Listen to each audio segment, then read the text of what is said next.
work to save him. We're told, but Teucer and Ajax, aiming at him together, shot at Sarpedon. Teucer's arrow hitting the gleaming belt that cinched his body shield around his chest. But Zeus brushed from his son the deadly spirits. Not by the ship's high sterns would his Sarpedon die. Ajax lunged at the man. He struck his shield, but the point would not pierce through. So he beat him back in rage, and he edged away from the breastwork just to guard. Not that Sarpedon yielded all the way, never. His heart still raced with hopes of winning glory, whirling, shouting back to his splendid Lycians, Lycians, why do you slack your fighting fury now? It's hard for me, strong as I am, single-handed to breach the wall and cut a path to the ships. Come, shoulder to shoulder, the more we've got, the better the work will go.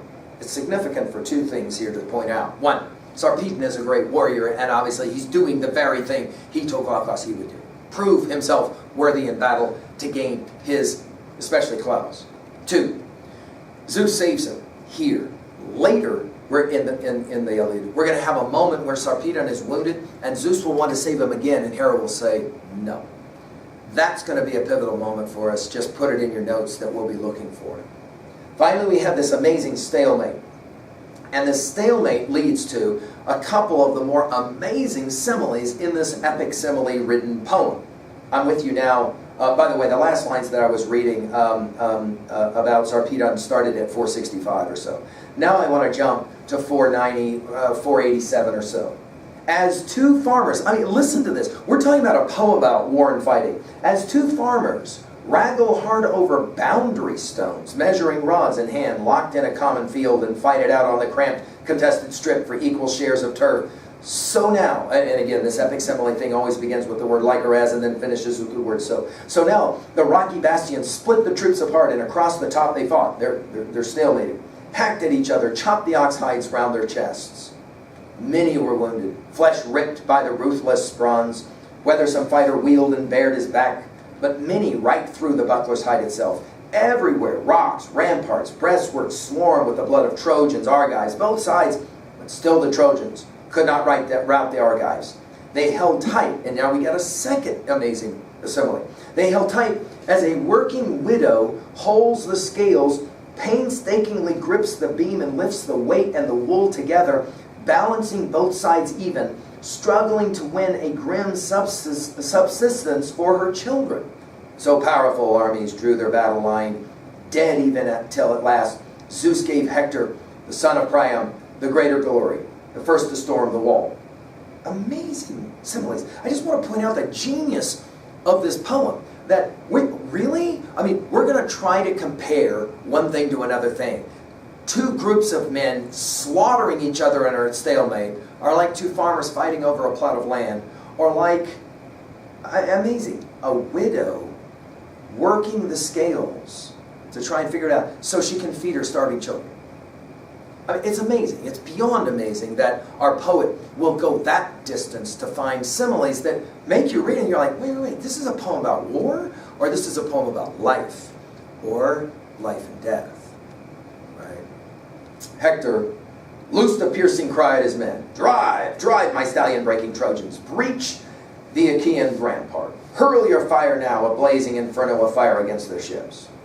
And so we then have the call to battle, and again we'll call it Hector's boulder. Okay, it goes like this.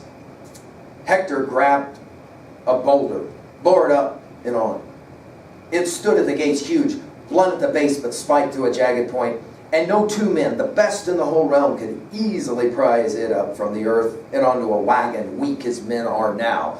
Back in the day, in other words, men were a lot more stronger. Men were men that were capable of tremendous strength.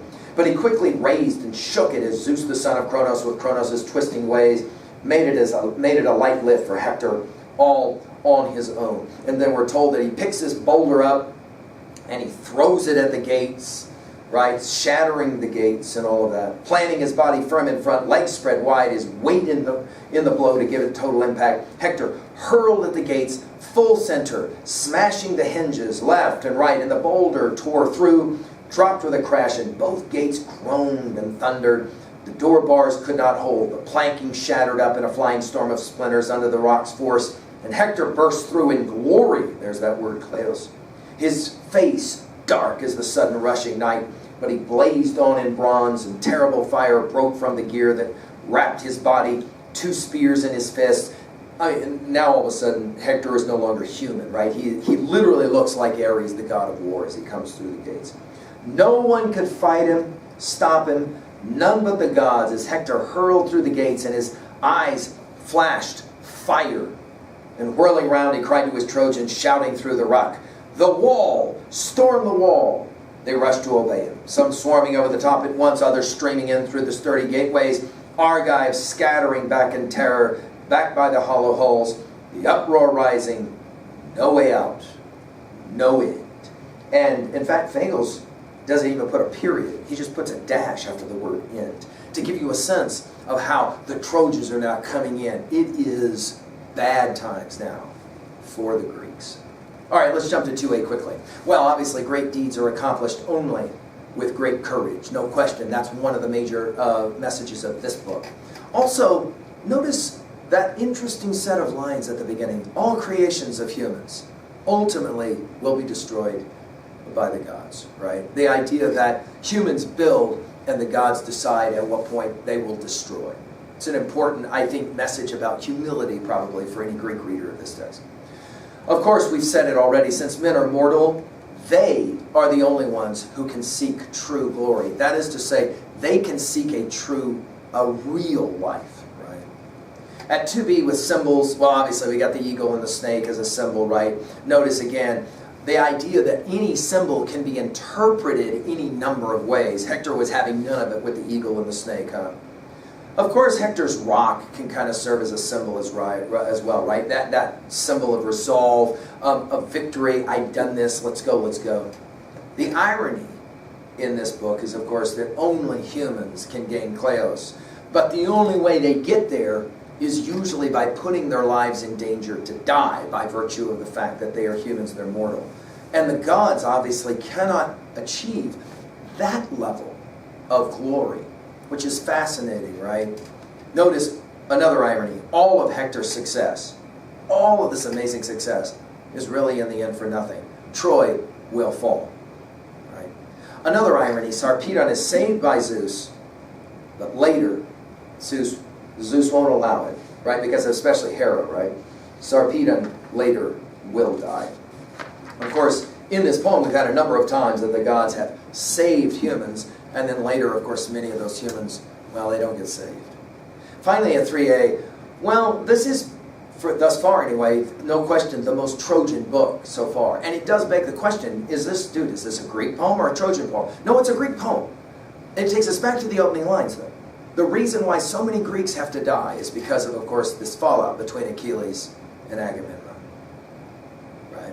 What is your favorite text that's the storming the wall text? For those of you, for example, who know Peter Jackson's film, Two Towers, or Return of the King, you got those amazing scenes, those fight scenes, right? Where they're coming up onto the walls and all that. What is it for you? What video game do you play that brings it to mind?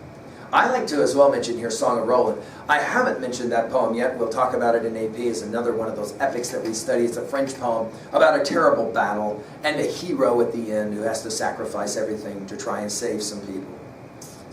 At level 3B, what are your thoughts about this one? Do people still seek glory or kleos today?